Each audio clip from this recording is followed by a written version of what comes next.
Hi, I'm Katie and welcome to Sugo Gaming Weekly News, where we bring you all of the Korean gaming news straight from South Korea. We thought we'd bring in the new year with a new look and new content, so let's dive in and see what the industry has been up to since 2021 began.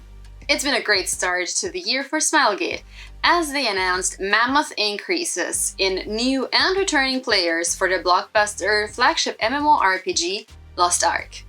From its debut back in 2018, Lost Ark has gone from strength to strength, most recently basking in success of its latest update, the South Bern continent.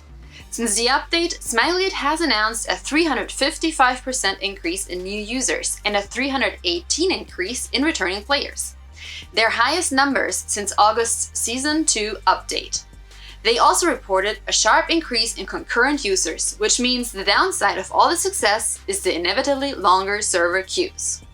South Bern is just the first of the updates Smilegate has planned for the year, with 4 new classes due to drop, the first arriving as early as January 27th.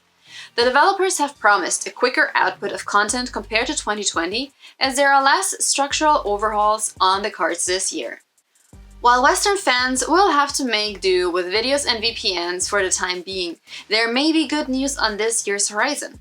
Amazon Games has stated a target release window for the international release of Lost Ark by 2021. Elsewhere in the industry, it looks like Korea is throwing in their hat into the Gatcha Waifu game ring with Shining Maiden.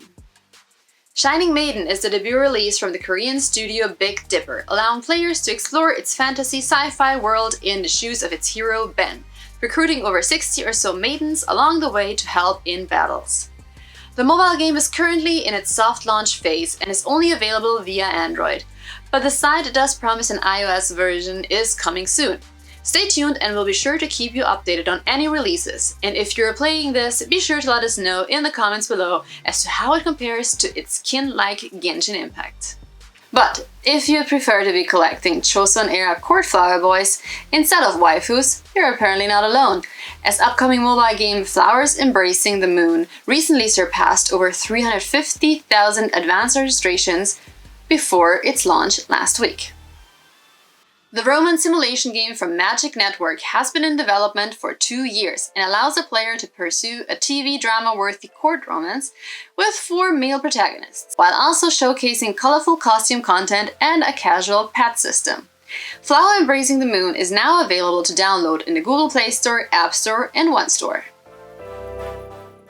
In current updates and release news this week, Blade & Soul dropped its 5th anniversary update on the 13th with new cosmetics, dungeon challenges, and sweepstakes. Kakao has added a 300-player PvP faction war mode to the Korean server of its latest PC MMORPG Elyos. Players can take part in the 150 versus 150 matches every Friday, Saturday, and Sunday. And NPixel has announced that it will release its first MMORPG, Gran Saga, on January 26th. The game will be available on PC and mobile. Hey, I'm Naomi and welcome to Nerf This, your weekly one-stop roundup of all the Korean Tier 2 Overwatch scene news.